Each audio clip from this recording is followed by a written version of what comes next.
Meghan Markle is reportedly terrified as pressure builds for King Charles to confront a royal mystery that refuses to disappear, and if the document now circulating is genuine, the date stamped upon it could ignite questions reaching far beyond ordinary palace gossip. This is not being presented as proven treason, nor has an official investigation been publicly confirmed. But the allegations surrounding Prince Harry, Meghan Markle, and the birth record of Archie Mountbatten Windsor have become too explosive for commentators to ignore. One date says the child was born on May 6, 2019. Another date appears to suggest the record was registered on May 1st, 5 days earlier. How could a birth seemingly enter a government system before it happened? A clerical error may ultimately explain everything, but until authorities clarify that discrepancy, every unanswered question will continue feeding a controversy already burning through royal circles. For years, independent researchers and royal commentators have searched for verifiable documentation concerning the birth of Archie Mountbatten Windsor.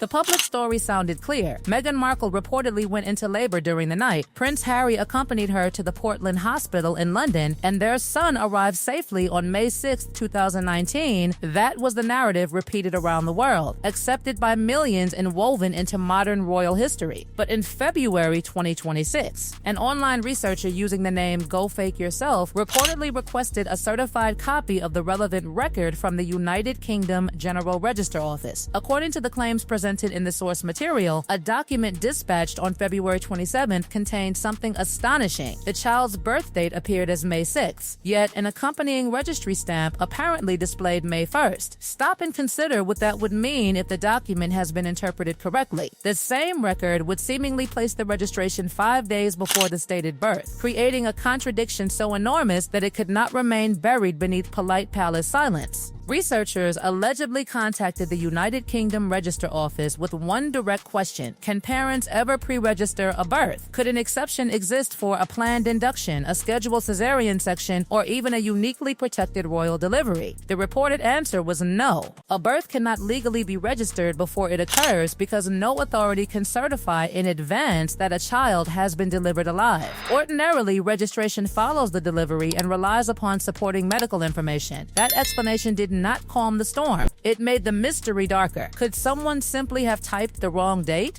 Of course, administrative mistakes happen, and no responsible observer should leap from an unexplained date to an accusation of criminal conduct. Yet the source argues that registry information is checked against hospital documentation, making this alleged 5-day reversal unusually troubling. If the disputed record is authentic, accurate, and being read correctly, why does May 1st appear where observers expected a later date? If it is merely a formatting issue, why has no clear public explanation ended the speculation? And if the document has been altered or misunderstood, who will produce the authoritative record that settles it? Every possibility leads toward another locked door, another unanswered question, and another silence that suspicious minds interpret as evidence. The controversy becomes even more intense when the timeline reaches 2024. Formal inquiries were reportedly submitted to the United Kingdom Parliament under Freedom of Information procedures, seeking records that might confirm the claimed Portland Hospital delivery. According to the account, Parliament responded that it held no relevant records confirming the location or circumstances. That does not prove the birth happened elsewhere. Parliament would not necessarily possess private hospital files. But within this feverish royal mystery, the absence was treated like dynamite. The inquiry was reportedly redirected toward Buckingham Palace, where another barrier immediately appeared. The sovereign and royal household are generally outside the ordinary reach of freedom of information demands. And there lies the constitutional fog consuming this entire story. The palace may possess information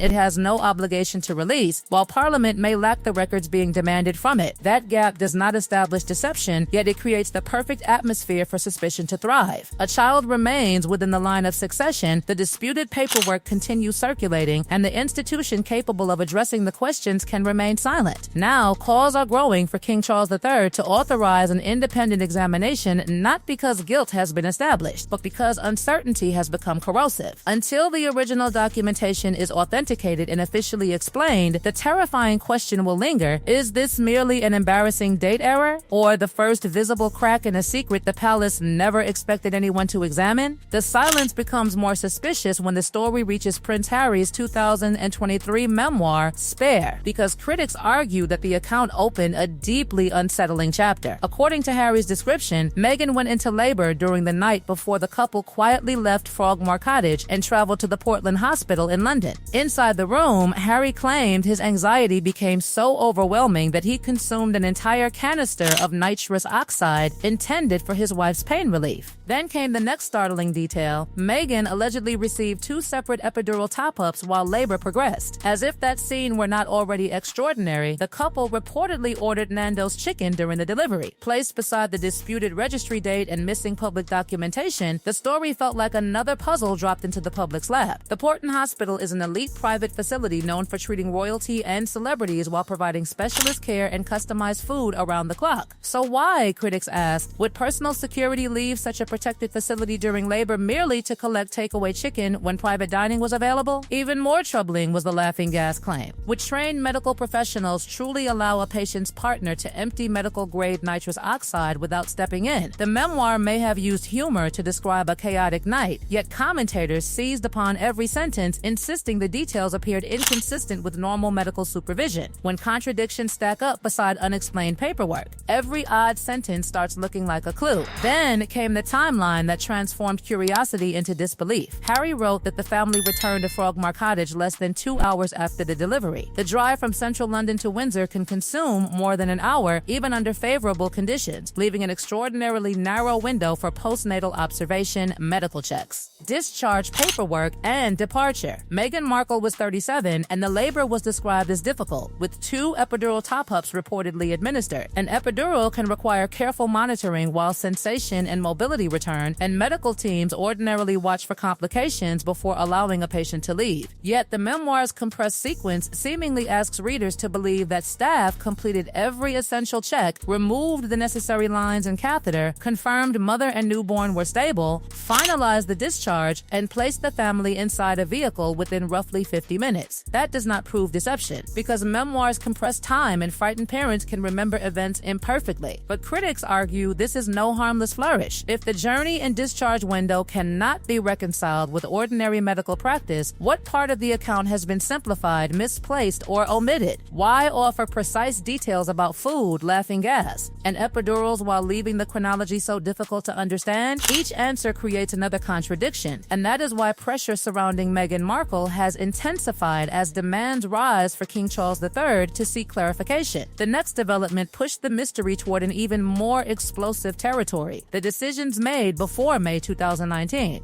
Royal births had long involved trusted specialists whose presence provided medical care and institutional verification. Yet Meghan Markle reportedly declined the Queen's established royal medical team and pursued a more private arrangement. That choice was explained as a preference for personal control and female-led care, but observers interpreted it differently. Those doctors were not merely physicians, they could also have provided impartial confirmation of the delivery. Their absence proved nothing sinister, but it removed witnesses whose signatures might have silenced the speculation. And when safeguards disappear as disputed dates, unusual timelines, and missing records collide, suspicion does not fade. It multiplies, waiting in silence for the palace's next move.